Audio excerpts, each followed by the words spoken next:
विद्यार्थियों, कैसे हैं आप सब बच्चों। हमने पिछले अध्याय में एक पूरक पठन पढ़ा था जो कबीर जी की थी, पेज नंबर 8 था। आशा करती हूँ आपको पहला अध्याय समझ में आ गया होगा। पहले अध्याय में तुलसीदास जी और कबीरदास जी के तुलसीदास जी और कबीरदास में बड़ा अंतर है, जो दोनों भक्त थे लेकिन स्वभाव संस्कार दृष्टिकोण में भिन्न थे। ठीक है बच्चों, यह है उनके स्वभाव में अंतर था। चलिए अब आगे चलते हैं। अवधू अक्षरहु सौ न्यारा, जो तुम पवना गगन चढ़ायो गुफा में बासा।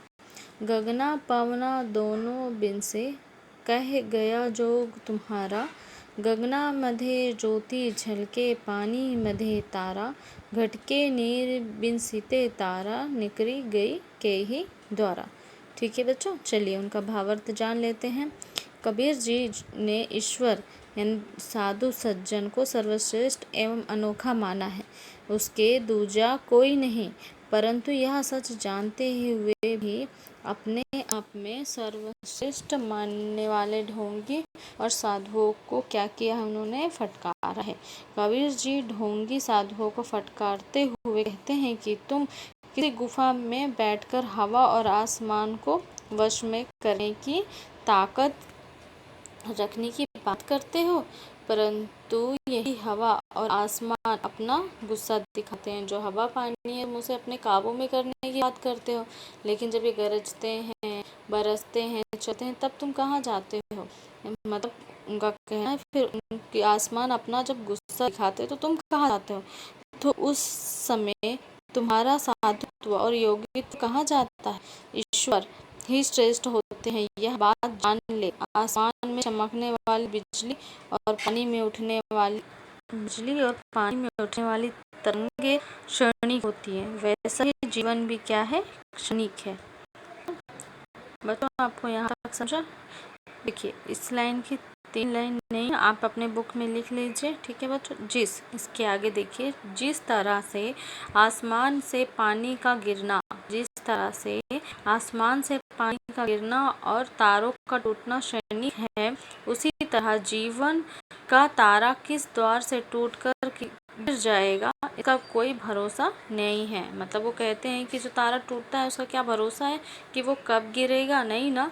इसलिए तुम्हें ईश्वर को पहचान कर सत्य की राह पकड़नी आवश्यक है।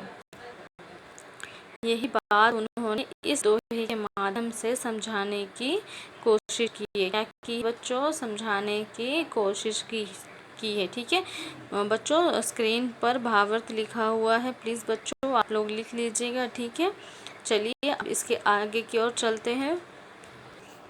बच्चों पेज नंबर आप 9 निकाल लीजिए। देखिए, परंतु वे स्वभाव के फक्कड़ थे। क्या थे, मस्त थे। अच्छा हो या बुरा, खरा हो या खुरा, जिसे एक बार चिपट गए उसे जिंदगी भर चिपटे रहेंगे।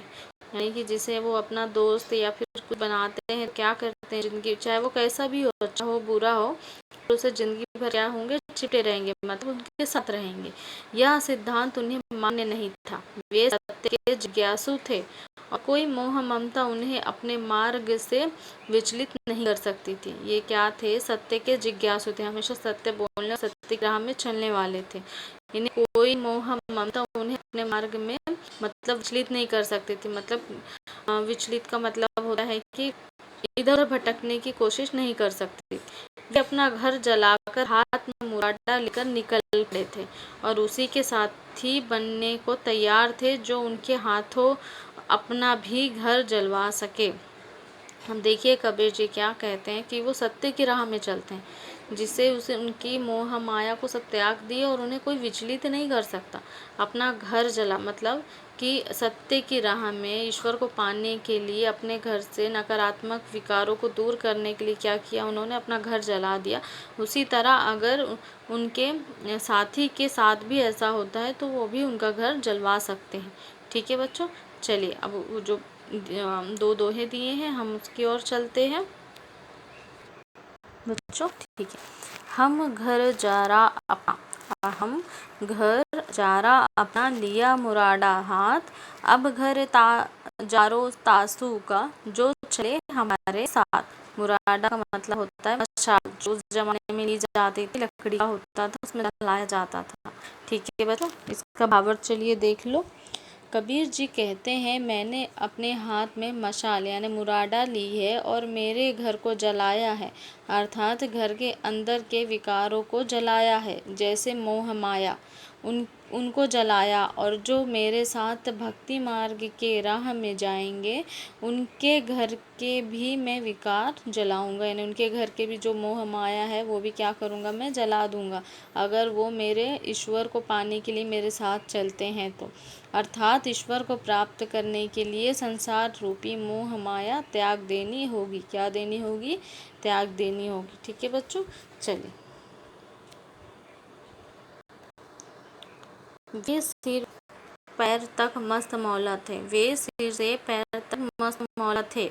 मस्त जो पुराने कृत यानी कि अपने आप जो धुन में सवार होने रहता है ना, वो कृतों का हिसाब नहीं रखता था, कृतों का हिसाब नहीं रखता था, वर्तमान कर्मों को सर्वोच्च नहीं समझता था और भविष्य में सब कुछ भाड़ फटका कर निकल जा रहा था।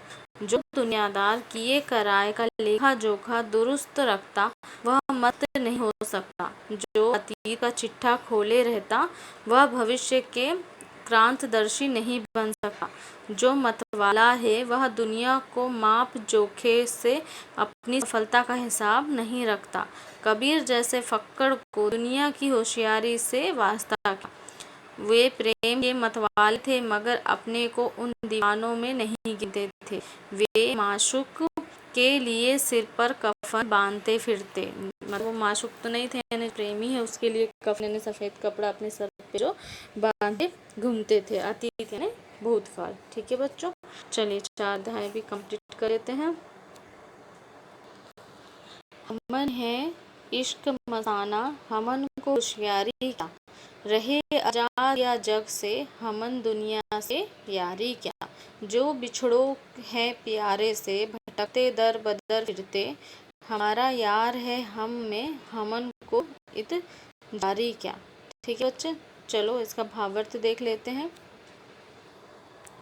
ठीक है बच्चों, चलिए। कबीर जी का स्वभाव मतवाला और फक्कड़ था। वे अपने आप में रहने वाले थे, इसलिए तकत पद्यांश में कहते हैं, उक्त पद्यांश में कहते हैं कि हम तो स्वयं से प्रेम करते, हम तो स्वयं से प्रेम करते हैं, लोग इस पर क्या कहेंगे, इसलिए होशियारी से हमें कुछ फर्क नहीं पड़ता। ये दुनिया रहे या न रहे, हमें इस दुनिया से कोई वास्ता नहीं है। हम लोगों के पीछे उनकी होशियारी के लिए भटकने लगे नहीं। जैसे कोई अपना बिछड़ने पर पाने के लिए कोई दर बदर भटकता है। हमारा दोस्त यानी जो ईश्वर है वो हमारा दोस्त है, तो हमारे अंदर ही बसता है, उसे कहीं ढूंढने की आवश्यकता नहीं है, और तो ही इंतज़ार आवश्यक है। ठीक है बच्चों, तो मतलब उनका सिर्फ इंतज़ार आवश्यक है। ठीक है बच्चों, चलिए आगे चलते हैं। आशा करती हूँ इसका भावार्थ आपको समझ में आया होगा। बच्चों भावार्थ और दोहे जो दिए गए हैं वो अपनी बुक्स में ज़रूर लिखिएगा। ठीक है बच्चों, देखिए बच्चों पेज नंबर 9 में, इसलिए वे फक्कड़ राम किसी के धोखे में आने वाले ना थे। दिल जम गया तो ठीक और न जमा तो राम राम करके आगे चल दिए।